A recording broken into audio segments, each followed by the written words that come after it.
Hello, you guys. Welcome back to another podcast episode. We are just winging it today. We don't really have any plans. And I honestly feel like I should just ask you how you're doing because we've been so busy that I don't even know what's been going on in Aaron's life these days. It feels like Yeah, we're- we haven't seen a lot of each other lately, no, no, but we have I am doing good. I'm actually doing very good. So, good. uh, despite not seeing you very frequently around the house lately, how have you been doing?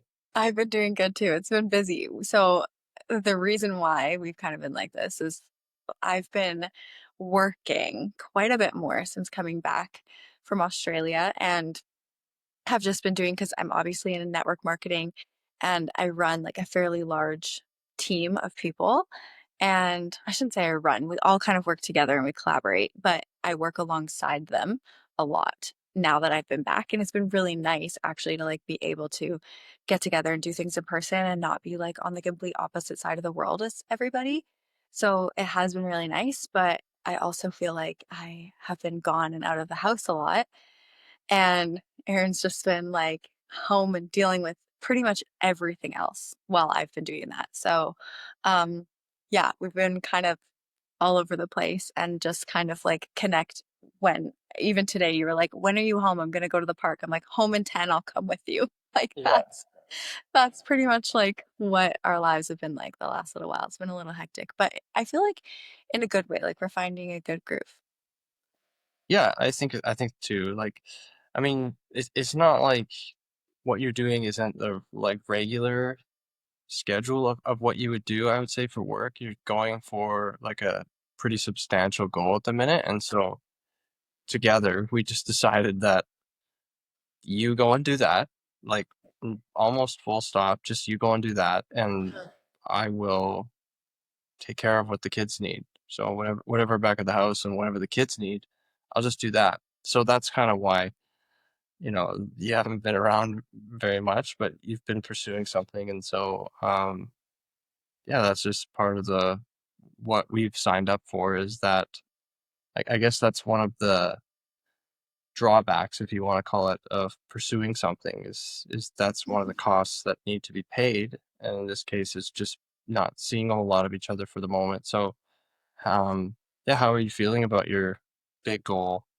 I mean, I feel like oddly calm about it, which I don't know if that just means I'm in like a massive denial or like I'm massively delusional, I guess I should say, that like it's all just going to work out the way that it's supposed to and everything's going to be fine. I feel oddly calm.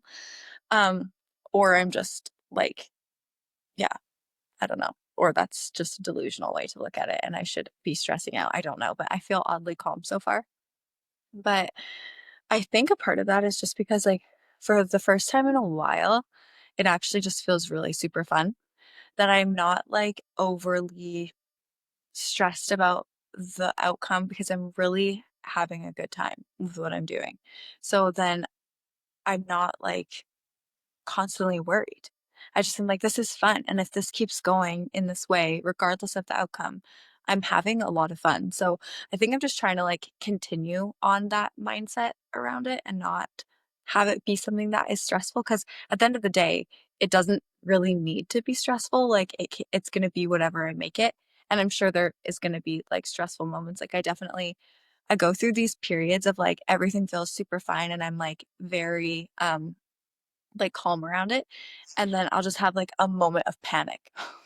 Like, "There's actually no time. Like, why are you so calm? There's no time. Like, time is ticking, and you need to da da da da da," and then my brain goes wild, and then I have to be like, "Okay, just relax, like, stick to one thing at a time and, like, get it done," or whatever that looks like, so I kind of go back and forth, but for the most part, I feel good about it, um, but I I do. I, I actually think you've been more calm Yeah, this time around than in yeah. previous times. Like Mhm. I get the sense that you're just more okay with whatever happens at the end of it. Like you Right. just are more like you've been doing a lot of stuff outside of the house the last 2 weeks, probably for sure. Mhm. Well, maybe longer, but the last couple of weeks you've done a lot of stuff away from the house. It just feels to me like from just watching that you just like are more focused on that stuff rather than say, trying to necessarily achieve a goal. Like, you know what I mean? Like, there's behaviors that are going to lead to an outcome, Mhm. and you can focus on that outcome, or you can focus just on the behaviors that would most likely get you to an outcome. It feels to me this time around, from when you've done this in the past, that you're just like focused on those behaviors that are Right. going to give you the best chance to do it. And Yeah. maybe that's why, I don't know, maybe you feel a little bit more calm. Maybe you know that you're doing all of the things that you can do to make it happen. And at the end of the day, there's really nothing you can do to force it. Like, you can't. Yeah.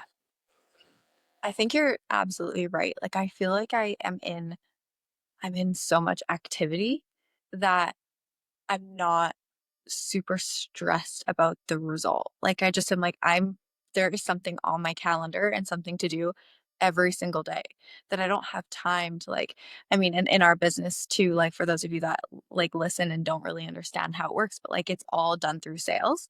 And we have like a team of people that work together and all of their sales accumulate and can end up being towards this goal, right? So like I used to just obsess over the numbers. Like, I would just like every day I'd be like, what are the numbers? What are the numbers? Like, how many do we have to do? And like, yes, okay, tracking is helpful.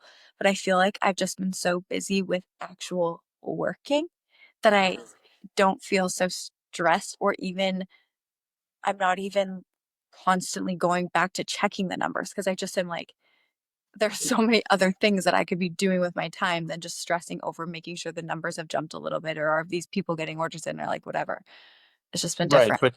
But even in the sales example, like if you think of just a, I don't know, a classic sales job, let's say you're a car salesperson, Mhm. you can try and refresh. Did I sell any cars today? Did I sell any cars today? But there's like 50 behaviors behind actually getting a car sold. Right. You know, like prospecting for clients.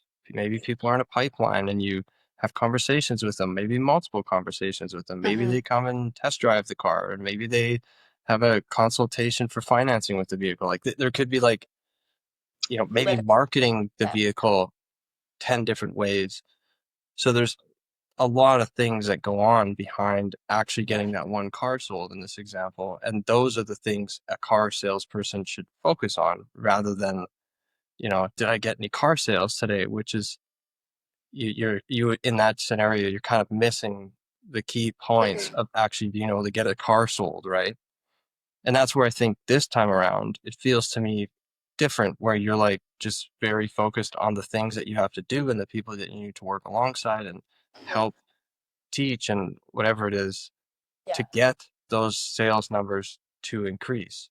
Yeah. No, I definitely agree. I would say the one thing that I find, like for the first week, I feel like I was like really solid. I felt really good. And then as the second week kind of crept up, I noticed myself like starting to miss being around you guys a lot. And so then like, there was one day like I met you for skating and there was like some other things that I would like try and squeeze in, which like in the grand scheme of things wasn't really a lot.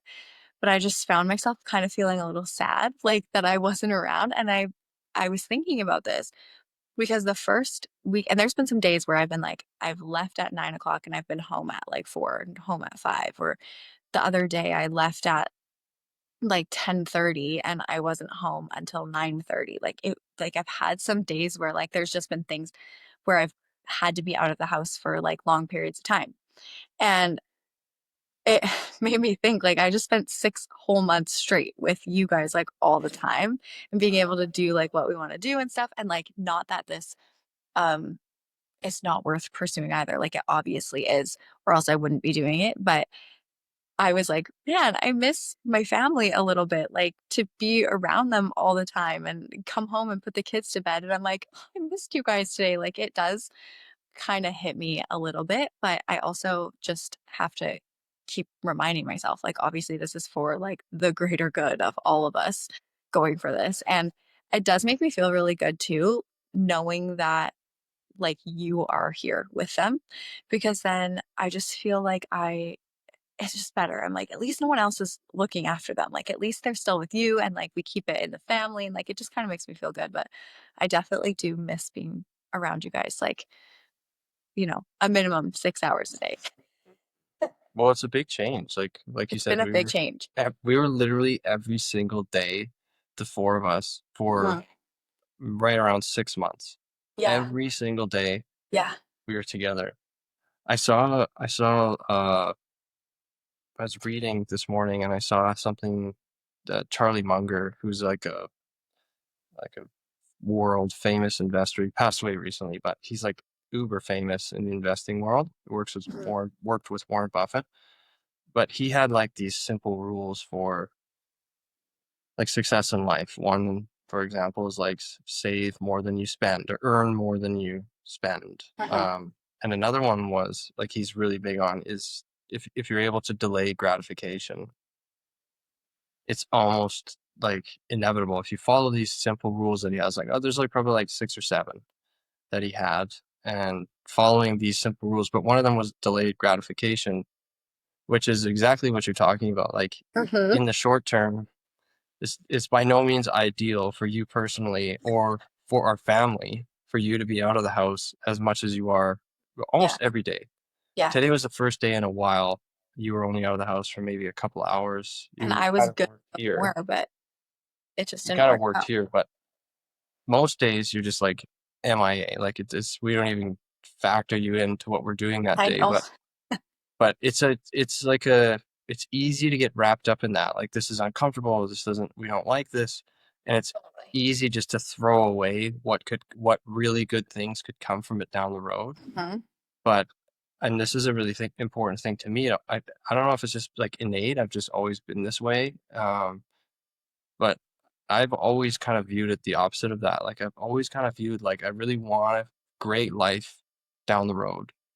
And I'm willing to do things, and our family is willing to do things, and this is an example of it. But just we want to do things that improve our life down the road and not necessarily consume our future today. You know, let's Mhm. sacrifice our future so that today and tomorrow we can have really good living. And then Mhm. down the road, we'll have to figure out how to, make better life when we get there, which is to me is a poor strategy. But this is just an example of Mhm. one of the negatives of what you're doing is that it definitely takes away a large part of our family life. Like, Yeah. It does. But one of the things too that like I've had to kind of remind myself is like there's not a lot of people that are in this position either. And this is not like to brag. I feel really lucky, honestly, and fortunate that like you get to be home with them. And then I can have some Mhm. flexibility. Like, yes, okay, I do have to work, but um or I get to work actually. Like I get to pursue this and this is something that's so cool. But there's still elements of my day that I love. Like, I love that I don't have to rush out the door at 8 a.m. Like, I typically am home and, like, make breakfast and can hang out, and then I'm usually gone by, like, 9:30 or 10. Like, I love those elements, and I think holding on to that keeps me feeling like, "Okay, this is I still get some elements that I enjoy." Um, but yeah, like you said, the delayed gratification, that's something that has honestly been hard for me, like, my whole life. Like, I am very much like I want to run off of my emotions and just be like what I feel like doing today. And so the discipline aspect of like running a business has probably been like my biggest, what's the word I'm looking for? Challenge, maybe? Um, I feel like I've done like a pretty decent job at it of like overriding that, but it doesn't mean that the thoughts are not there. Like I think this is one thing too that when it comes to like success, and I put this in quotations because everyone's definition of this is different, but like even for me, I think I used to think of successful people as people who just like they were a one track mind, like they knew where they were going, they were doing that. And now that I've been in some positions where I've had to pursue it in some way, I have realized like that is not the case with people. Like people are battling their mind all day long to like pick the decisions that is going to get them to that step ahead. But that doesn't mean that there's other things that have popped up that they would rather be doing. Like I would rather be doing a lot of things a lot of the time. Most of it is like, when you take the kids to the pool or you take them here, like you took Baker skating that one day and I didn't come and he had just gotten his new hockey gear and just like stuff that I'm like, I want to be a part of that. Like it does kind of suck if I'm not around and I'm just like, take videos, take pictures. Like I want to see everything because Yeah. I want to know like what went on. So that is for sure the hardest part for me, but, um, yeah, I mean, at the end of the day, I mean, you and I both are very aware of the vision of, like, what can come from this, and so I think, like, that's the one thing that I hold on to too, is, like, I know what this is gonna do for all of us, and, I mean, yeah, there's still elements that I try to, like, really enjoy while I'm in it so that I don't feel like I'm missing out on everything, but, I mean, it's only for, hopefully, a really short period of time that we have to go through this anyway, and then it's over, and then, you know, Well, start again. I I don't look at it that way because I I know you don't. think, huh? I said, "I know you probably don't." Like this isn't a one-off thing. It's gonna be you might get through this, and then our life maybe will be a little bit back to the way it was, and then Mhm. something else will come along, and we'll be like, "Hey, we should really pursue this. Yeah. It's gonna take a lot of my time, and I'll be away from the house for a long time." Mhm. Like whatever it is, like, and that'll go on for probably the rest of my life because, like I said, I'm just that's kind of just the way that I'm wired. Like, Yeah. um, but there was an interesting what you said there, like you have to override your emotions, and it's Oh, not yeah. sort of innate for you, and you're kind of battling demons, I guess you would call it. I don't know, but there's an interesting example for whoever watches golf or listens or follows golf. Sorry, this past weekend, Rory McIlroy, who's probably, I mean, he's one of the best, maybe top two in the world player, Mhm. and he was playing at the Masters, and you could see him in the final round, literally battling demons. Like he almost won the tournament. I don't know, 11 years ago or 14 years ago. He hasn't won one of these majors in like 11 years. And on the back nine, he was hitting shots. He was hitting some ridiculous good shots, but he was hitting some horrendous golf shots, like Yeah. golf shots that you know, like 10 handicaps were hit, to be honest. Like there's probably two or three on the back nine alone. He hit like a 10 handicap. And you could just see him like, and that's a world class person at what he does. Like Mhm. that's just not some average person who runs a business trying to overcome thoughts that come into their head. That's like a world class performer at what they do, battling the same demons, trying to overcome what it is that goes on in their brain. So it's this interesting example, like of what you were saying. Like somebody who's the best at what they do still has that, and every one of them has that. You just don't Mhm. notice it because they don't. It's not as obvious as Mhm. say some average person. You know, watching from the outside, an average person do something where they're battling themselves, but everybody has it, whether they admit it or not. It's there. Everybody battles it, and it's to me, it's actually kind of one of the fun things of pursuing something. Like, of course, you're going to have to, you know, especially if it's something you've never done before, of course, you're going to have to battle yourself. Of course, you're going to have to convince yourself that you can do it. Like, of course, it's going to get hard and you're going to go, do I think I can actually do this? I don't know. And you got to, you know, whatever it is, you got to work through it or change the way you think about it or, yeah, I don't know, delusionally convince yourself that you're capable of doing it. But I just thought that was an interesting example because obviously I'm a big golf fan and follow it. So Yeah. interesting example. Yeah, it is, and it's definitely aligned. I mean, obviously, it's a bit of a different scale, but it just goes to show you, like, there's the people that are still very good at what they do, they still struggle with those things. I Yeah, just they all do. yeah, I yeah. mean, oftentimes business people, one of the reasons they're so successful is that they're just deathly terrified of failing. And there's by anyone's stretch of the imagination, any average person would look at, some of these people who have made $500 million through business or whatever it is and go Yeah. insanely successful. But in their Mhm. mind, partly what makes them so, so, so successful is that they are terrified that whatever they've done might not be successful enough and they Mhm. keep going because they're just, they gotta get to the point of success. And even though they've, surpassed it, they're in the top 0.01% of people in terms Yeah. of finances. But Yeah. anyways, I've even heard Ed Milet talk about, like, not even just the fear of failure, but, like, the fear of actually losing it, like, having it and then losing it, and having to build your way back up. He talks about that too, like, that's one of his fears as well, and he's like, "I honestly think, like, partly why I just keep going and keep hustling is because like, I'm afraid to lose it all." So, yeah, you never know what people's, like, motivations are kind of behind the scenes of, like, what keeps them going or what makes them so successful. Yeah, you have no idea. No No idea. idea.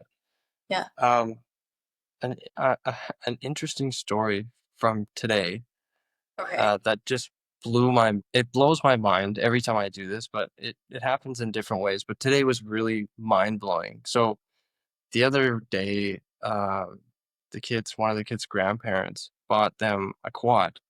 So they have this, like, little 125cc quad. It's like I don't know, it's like an intermediate sized quad. And he found it for them and he had kind of fixed it a little bit, took it to a mechanic and got it started. And we tried to drive it the other day, but it wouldn't start. So I went and got some stuff, a spark plug and whatever. And we ended up getting it started at our house. So we took it back to our house and then it wouldn't move. Like it started and it would just kind of idle, and then you try to push the throttle down and it would sort of bog down, and it hadn't been ridden for a while, so I wasn't sure what was going on. So, anyways, trying to figure out, okay, what's going on with this thing? Like I'm okay, handy at figuring, like kind of trying to fix engines on motorcycles, and I have a decent understanding of how they work. And there's not that many components to these things, anyways, but my dad's pretty good at it. So my dad and I were out this morning just working on this thing, trying to figure out what's going on. And I thought, well, I'm gonna type in some symptoms of what's going on. So I open Chat GPT and I start just telling Chat GPT, here's what happened. I have a quad. This is the make, the model. Um, this is what it's doing. It seems to start. We've replaced these parts already. When you push the throttle down, it sort of bogs down and it ends up sort of shutting off if I don't turn the choke back on. Um, so I give it some information and then it spits me back like, okay, here are the potential issues, blah, blah, blah, blah, blah, blah, blah. And then I go, oh, okay, I also did this and I tried this test where I took the spark plug out and put my thumb on where the spark plug goes to check the compression of the engine. And okay, so it updates its thinking and goes, oh, wait, this is this is obviously a compression problem. If you've got your thumb on the spark plug hole and it's not pushing your thumb off when you're trying to start the quad. And pretty soon, my dad has ChatGPT pull up the make of the engine. So it's pulling up the make of the engine and it's going through the engine, telling him, telling us, okay, check this, check that, make sure this is this way, adjust this, like systematically going through this like a mechanic, literally as a mechanic. And he even started with like a different engine because it came up with an engine and my dad was like, oh, that's not the engine. And he said, no, the make and model of the engine is this. And then it came up with new schematics of the engine we had. And it just blew my mind because I could literally have this thing act as a mechanic to fix a quad. Like, even if you don't know what you're doing, you could go out there. It will give you diagrams. You could ask it to explain something in greater depth so that you know where every screw is to take off or what it is to check. Like, it's just blows my mind what you can do. And to be honest, I can't even think of probably 80% of what that program could do. Like so I was like, oh, okay, we need a couple of parts here after we were done today. I I went on to Amazon just to find like there's a couple of like piston rings and things like that, and I went to order some of them, and I was like, well, hey, hold on, I want to make sure these are right. So I go back to the Chat GPT program. It's got all the information from everything that we've done today, and I tell it, this is what I'm trying to buy, and I take a picture of what's on Amazon. Like this is what I'm looking at getting. It's like a rebuild kit for the top end of the motor, a bunch of different stuff, and I wanted to know, is this going to fit the motor that I have? So I literally screenshot that, and it leafs through the screenshot and then says, "Yep, all the dimensions would fit the engine that you have." Like, isn't that insane? That is wild. And I'm certain that is just scratching the surface of what Yeah. this stuff Uh-huh. could do. Like I've always used it primarily. I use ChatGPT just to like expand my thinking on something. So Uh-huh. I'll have an idea or whatever it is, and I'll just have like a general conversation with ChatGPT, or there's a number of other ones too, but I'll just have like a general conversation with it and ask it questions and say, hey, if you were to expand this idea, give me 5 different ways that you might expand this idea, or do you see any problems with the thinking here, or whatever it is. Like I'm just having a conversation to test the thinking and what idea or whatever it is, or come up with ideas. Often use it to try to come up with different ideas. Uh-huh. So that's a very basic way, but this was a whole different thing. Like this was like basically be a mechanic for me today and Yeah. tell me what to do as like a laborer. Yeah. And it literally just spat it out. Like every time I would ask it a question, boom, spit it out. This is what you should check, how you should check it. It was mind blowing to me. Yeah, that is actually crazy. I'm just so interested to see like what comes from that down the road. Like I just think it's gonna be absolutely insane. And I listen to quite a few podcasts too. I mean, obviously on AI and all of this, and like theirs is probably way more advanced even than ChatGPT, but like even just the health implications that are gonna come from AI, like it actually is crazy to think about. I think honestly in a good way. I'm not one of those people that's like super scared about it. There's people that are nervous. I think it's gonna be cool to be a part of personally. So do I. I just think it's wild. Like to be able to figure out, like, one of the things I'm going to learn over the next while is just like, it's such a vast space already, Uh-huh. like how to use it. I mean, you can generate there's tons of programs out there to generate AI pictures, and you have all kinds of everything nowadays seems to have an AI component to it. Uh-huh. Like you go on a word processing document and they've got like an AI, use AI to whatever it is you're doing. But to use that, it's just like to be able to know how to use AI appropriately is such a huge advantage. A huge advantage. Yeah. I agree. I even think too, just like practicality. Like it saves so much time for so many things. Like even the other day, this is totally not the same as you using it like a mechanic. But the other day I was like, I have these 5 ingredients. Like, what can I make for dinner? Yeah. And it like spat me out a recipe using these 5 things. And I was like, wow, this is perfect. It was the Indian dish that I made. I was like, I want like an Indian style recipe with these 5 ingredients. And before I know it, I have all this. And like obviously, yeah, some of them I had, some of them I didn't. I just kind of like played around with whatever.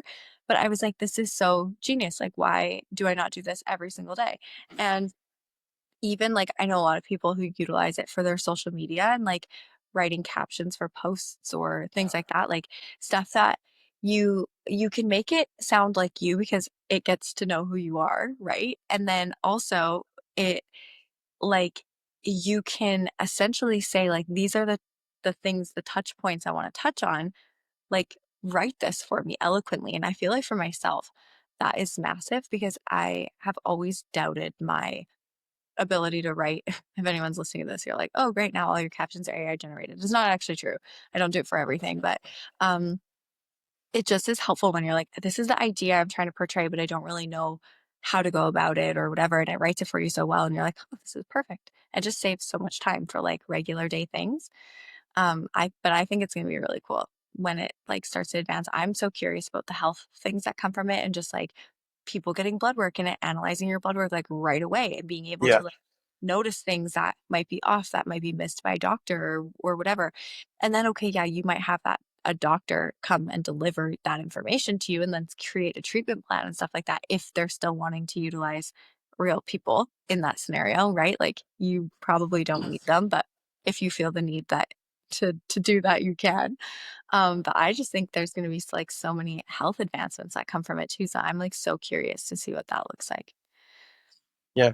Using like ChatGPT for writing. I remember when I was in grad school and use it like when I used to reading quality writing helped me like notice what is good writing. Right. Like, so in a way, using ChatGPT to write, in my opinion, would actually help educate you on how to write quality stuff. You Right. know, like That makes sense. if you don't read anything or whatever, and someone's like, "Hey, can you write me 10 pages on whatever?" Mhm. Like you're in high school, book report me at 10 pages or write me a Right. 10-page thing on some topic. Like, how would you know how to write good? Like, if you don't read, high end Mhm. books, written by really good writers or ghost writers or whatever it is, Yeah. how would you know how to write something that's good, right? So yeah, like you're using it to produce something, but if to me, reading good writing is a really good way to learn how to write. Obviously, you have to practice it, but um, yeah, it helps a lot to like even just like if I think of books when I read books, reading books helps me to lay out like even in my own thinking, it helps me lay out how do I want this to come across. You Mhm. know, if I were to try to relay to you some topic, it helps me because a book is structured that way.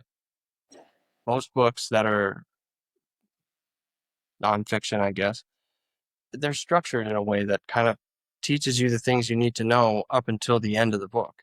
It's Mhm. not just some random order, right?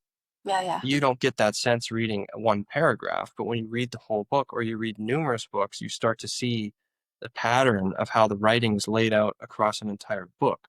So, like, that's an example just of how are you supposed to write good if you don't read like really good writing. Mhm. And back then for me it was all like academic papers Yeah. or stuff or textbooks. But yeah, so I think it can be useful for that too. Just you know it can kind of show you like if you type in, hey, here's my one pager, can you change this in certain ways, and it'll improve it, right? Yeah, yeah. So Yeah. like that feedback process would be valuable to the next time you try to write something. Yeah. No, I I'm totally curious to see how this all plays out in like the education world, like I school, know. middle school or high school, where a program like this, an AI program like this, could adapt to one person, whoever Mhm. that kid is, you know, instantaneously. As it keeps talking to it, it figures out where this kid needs help or doesn't need help, or could maybe be pushed a little bit to try harder or whatever it might be.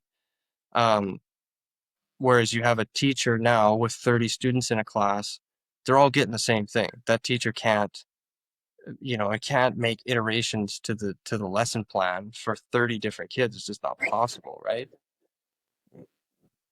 It's going to be crazy, but being able to being able to actually just know how to use it for whatever you're doing is going to be super valuable. Yeah, I think so too. I wonder what sort of implication it will have on schools, like for younger grades and people who know how to use the internet. They know that it exists. I feel like it's a tricky spot to kind of be in because it would be so hard to know if it was utilized or not. I mean, it probably wouldn't be hard to know because you'd probably realize it pretty quick if you have a student who like wasn't great at what they did and all of a sudden turned something in that was fabulous. You'd probably be like, oh, this is questionable. But I'm just interested to see like what ends up happening there too. Or do you just utilize it as a tool and it becomes kind of part of what you incorporate into schools? Like, I don't know. I don't know, but like a basic example would be like, hey, you're going to teach math and there's everyone has an iPad or something in class, and there's a lesson that the teacher gives it at the front of the class on how to do addition, whatever. And then afterwards, you have these kids do math questions on an iPad, and every question it learns where this kid is at skill level. So one kid might have, what's 1 plus 4? Kid gets it right. Okay, what's 2 plus 9? 11. Gets it right. And then all of a sudden they're doing what's 84 plus 63? Hmm. Gets it right.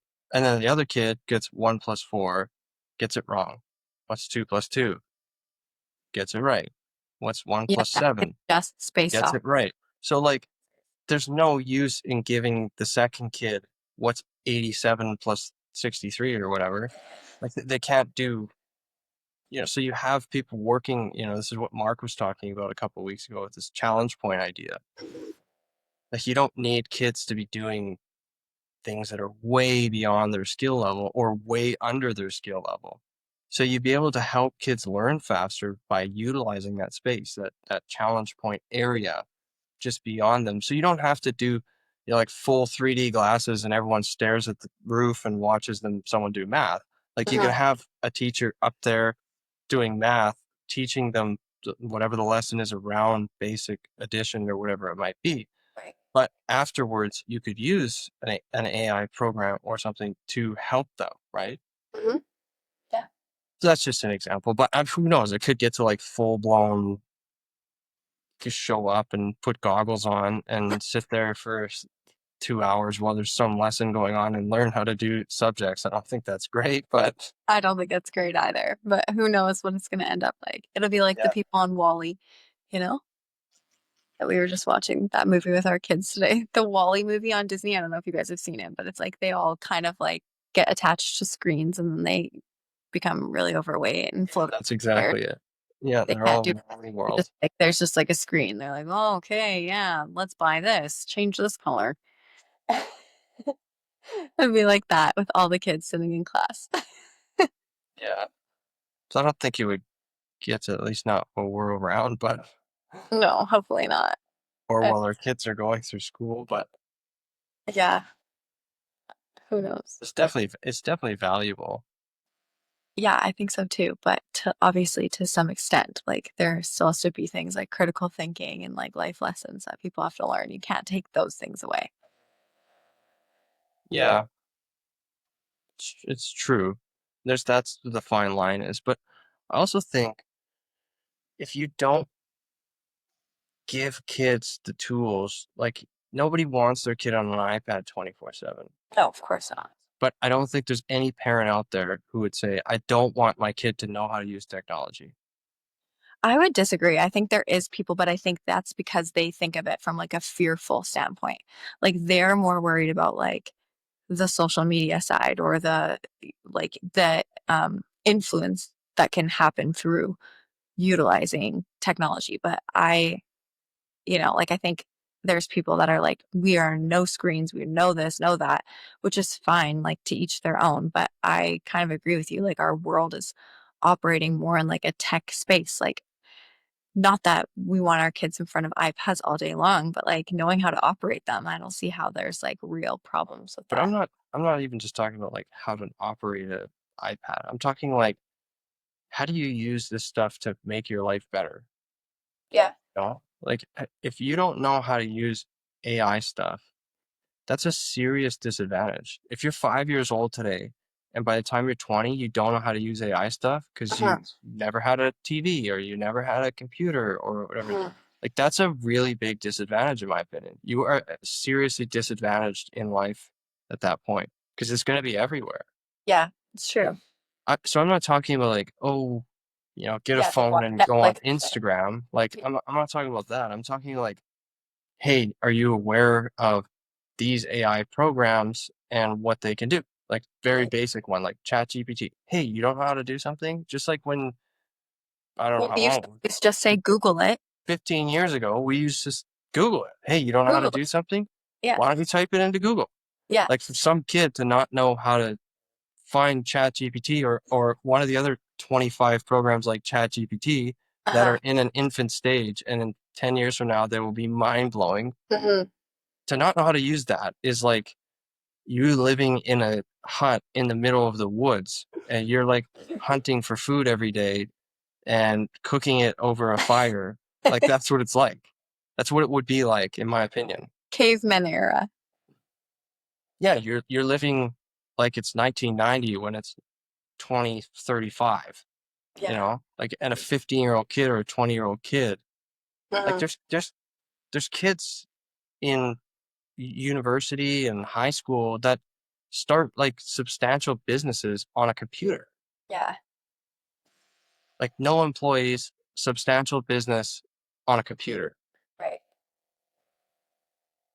And not everyone has to do that, of course, but you got to have some way to like use these things to improve your life, in my opinion. Yeah, I do agree. So we'll see, but it is a very fine line between everyone just walking around being addicted to Mhm. screens and actually using them to be productive. They're Yeah, very I different agree. things. That's where I feel like even to the like the glasses, the like new meta Yeah. glasses that are coming out. I just for me sometimes I think like, okay, this would be a really cool gadget and it would be kind of interesting to experience it.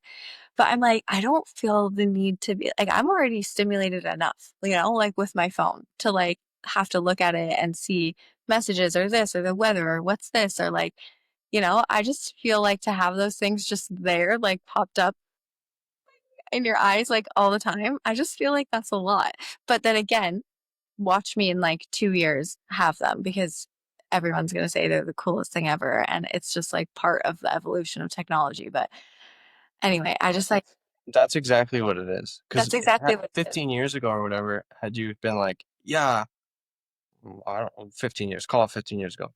Like, hey, yeah, I just bought an iPhone. Nobody else I know that, has an iPhone, but these things are awesome. You'd be like, why would you need that? Like, Yeah. what are you going to do with that? That's the And thing. then It's, you fast forward 5 years and half and your then friends have one. everybody, And then you fast forward 10 yeah. years and you're like, who doesn't have a phone? Yeah.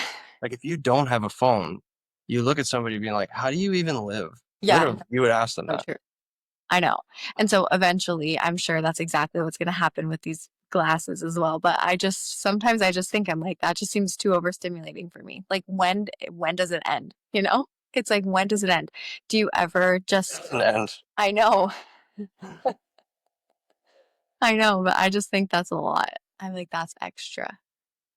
I already feel like I got a yeah, lot going on my phone but everything's extra until you're like, everyone has it. And you're like, wow, until how did it I live convinces you before you can't this? live without it. And then you're Yeah. like, And then you're like, okay, how then did I I guess I ever need it. even live life before having this? Like, think about the internet. No, I know. I'm, It's, to me, I'm like, holy, what? If I needed to know something, how would I ever find something out? yeah. No, I think about Literally. directions. I'm like, how did people get places by using a map? Like, Yeah. I I don't I don't know how this would work. Like, I need to have your address and I plug it into GPS for everywhere that I go. I don't understand to just like find my way using a map. That sounds awful. We we did it in Costa Rica though, and you almost got us to our place. I was very impressed. I got us within like 500 meters of the place. Yeah, but then it's like there's no road Dirt name. roads. And Like yeah, it's I don't think I would have been able to find it. no, it was like 300 meters east of Stadium 8, but we couldn't freaking find Stadium 8, so that was the hardest part. Well, the reason we couldn't find it is because the concrete road Ends. turned into to like mud essentially that day. And then I was like, no, this looks like it's driving out of town. But really, it actually circled back. Yeah, And had we just kept going on that road, we probably would have found it. But we were like, there's no way I'm not driving out of town. Like, this can't be yeah, out of.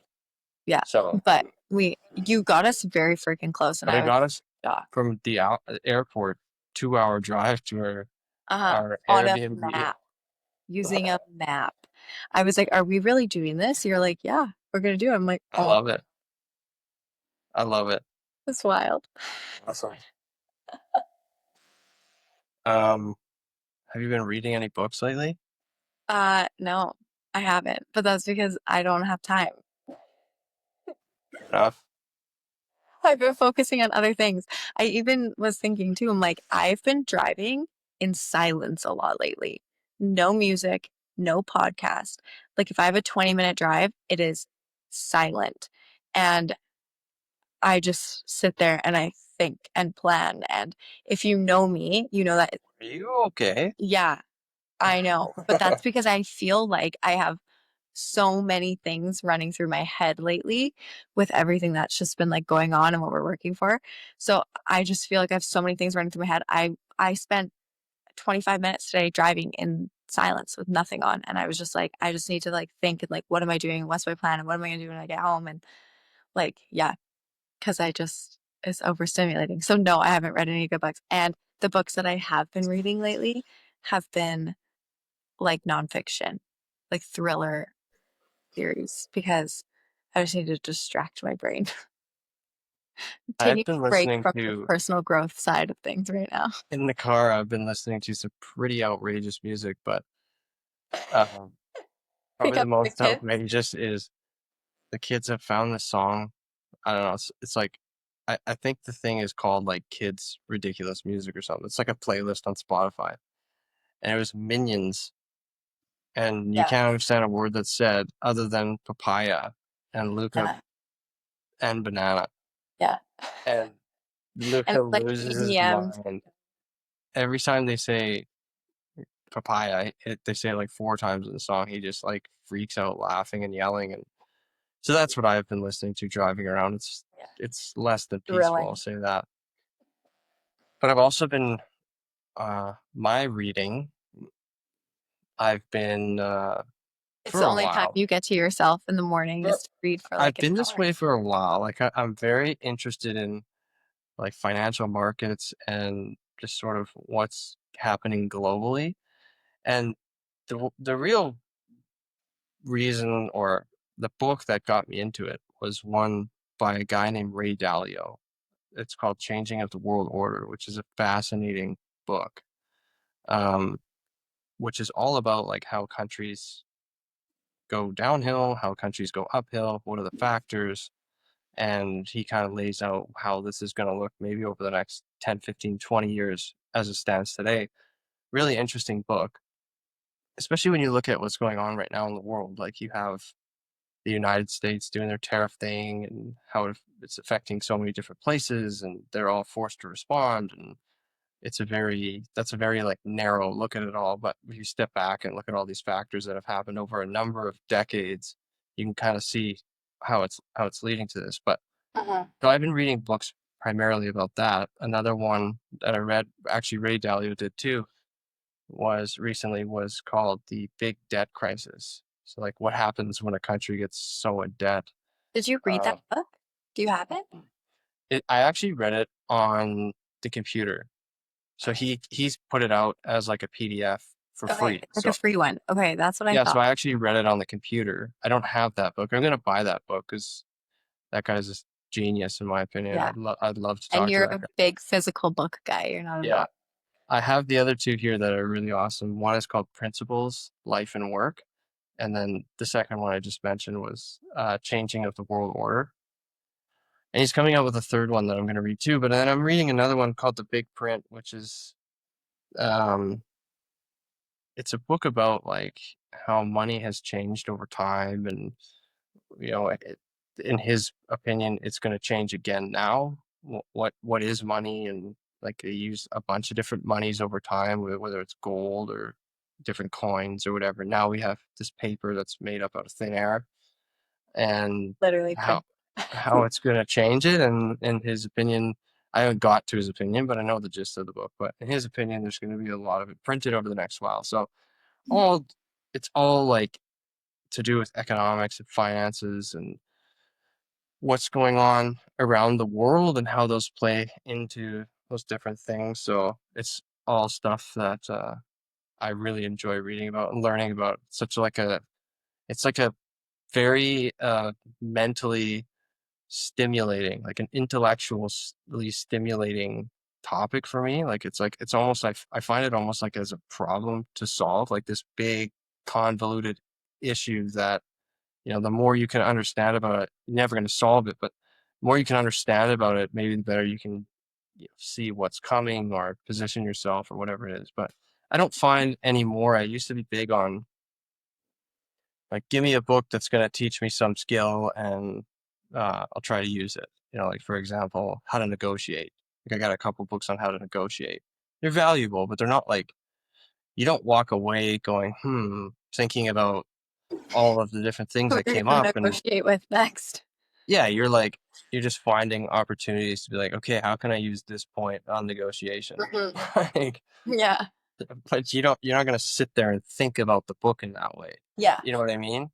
Yeah. like the topic of economics and global order and financial markets and stuff. It's all like you sit and think about it, and then you're like, can I often go back and actually I do a lot of folding of pages and writing notes and underlining things so that I can go back and maybe in an hour I can kind of skim through the whole book again and get all the key pieces because oftentimes I like to just go back and I'll pick up new things that maybe I've learned information since the last time I read through the book and I find different things. So it's very like intellectually stimulating topic for me. So I really like to read about those topics. It's not like your storybooks that you read. It's not like my storybooks, but one of the things that I'll say is I have a very, what's the word? Elaborative? No, I don't know. I understand what's going on in the world now, and I wouldn't if you didn't read all these books. I have like a decent idea. I would say, like, from what you know, I would give myself like 20%. I know like 20% of that, but I would literally have no clue about any of it if you didn't read all of these things. And it actually is interesting to me too. And I think I know you only tell me because you want to like test that you're explaining it properly. And then you want me to ask you questions about it so that you can see if you actually know. But it works because I do care a little bit about it and I find it interesting, but you're good at explaining it to me because I would never read that book. Like you read me Read this I would book. never read it.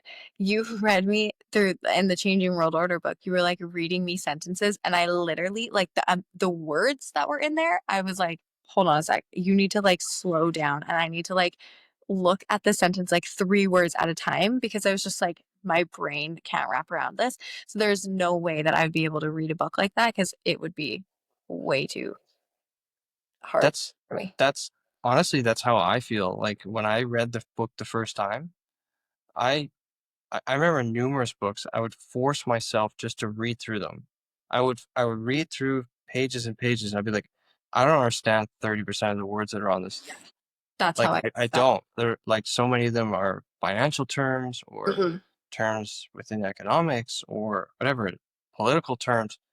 Like there's so many terms that I just don't understand. So like that's what I said. I'll read a book for the first time and it's quite a struggle because you feel Mhm. like you're not actually absorbing what's being said to you because it's like 30% of it is a different language. Yeah. And then you go finish the book, you put it down, you're like, okay, that was really hard and difficult. Mhm. And then you go and read a couple more books and you learn a few more things and you come back a year later and you leaf through it and you're like, ah, now I understand. Now I only 10% of it is in French. Like, Yeah. you know, and then you Literally. go away again and you come back to it and you go, okay, now 5% of it, I have a really good understanding of the book now. So Mhm. I experience that actually often. I should say often, but especially when I started reading some of these big, heavy books. Like there's a book back here, like an investing book. And the first when I read through that one, it was like I had to force myself to sit there and read through it because it was so hard for me to understand anything. This is probably 5 years ago. The book's like 600 pages long. Yeah. The And only one that I read, like, that was somewhat on investing was the Tony Robbins Money book, and that one was I mean, I only got halfway through, so whether that tells you if it was good or not, I don't know, but I actually didn't find that one that boring, and I found it easy to read, and what I liked about him is he kind of took, like, all of the insights from people who do that for a living and just put it into a book. So, it was yeah, like he put it into layman terms. yeah, Like it's he did. not Made if it any really of those I think there's like easy, five said. pretty heavy hitters in the financial world. Like Ray Dalio is one of them in that Yeah, book. he's in that book, yeah. If they wrote a book, like you wouldn't understand. No. You personally would not understand 70% of what they're saying. But in the Tony Robbins book that he did, I actually found like, oh my gosh, it was actually felt kind of good because I'm somebody who I'm like would not classify myself as like a money guru person or like would I know what I would want to invest in or this, that, or the other thing. And so that was a book that I was kind of like, huh, okay, I actually get what you're saying here. Like, this makes sense to me. And you can formulate your own opinion because you understand. When you read some of the books that you read, I look at one page and I'm like, I am totally checked out. And then, therefore, this is not going to help my position whatsoever because I have no idea what's going on. So, that was a book. Anybody who is like, I'm clueless about investing, and I mean, take it or leave it. Like, everybody's opinions and, what they think they want to do with their money is different. But that one for me was something that I was like, I can actually at least understand what's being said. So that was a nice place to be in when I read that book. I didn't feel like Yeah, it either. I think in that book he did a really good job, like I was saying earlier. Like he lays out the information you need to know Yeah. before he gets to these five different, investing gurus Yeah. and talks about how it is they would lay out if they had your money, 100 grand or whatever it is, this is what they suggest you do. Right. If you just went and read those five different people's opinions at the end that are the last half of the book, you would have no idea what they're saying. Right. But Tony takes the first half of the book To to explain it all. explain to you in regular human being terms, like what are all the different options within the world of investing. So he does a good job of just like distilling down into something everyday people can understand. Yeah. And then he gives you, here's what, experts in this field would tell you to do. And they're all Mhm. slightly different. Yeah. Yeah. But yeah, books are great. We love books. We do. And I also do. But just right now, silence. I sit in silence when I can. Yeah. Well, I try to sit in silence too and read, but I've actually had a couple of good days in a row, actually. Yeah, you have. The boys went to your mom's the other day when we tried to go quadding and it wouldn't start, and then they stayed at your mom's. So I had some quiet time and read some of the new book that I got, and then today they actually were playing at my parents' house for quite a long time, so I was able to do a little bit of reading as well, which is nice. Yeah. Yeah. Well, How's that for today? I think that's good. I don't think I Yeah. have anything else to add. No. Then maybe we'll get to talk to each other again next week. Yeah. Yeah, we'll put it in the calendar. What, 9 p.m. at night? Yeah. Alrighty. Okay, well, we will let this episode fade off and we'll be back next week with another one. And thanks for listening, you guys. We'll talk to you later. Enjoy your week. Bye Bye. bye.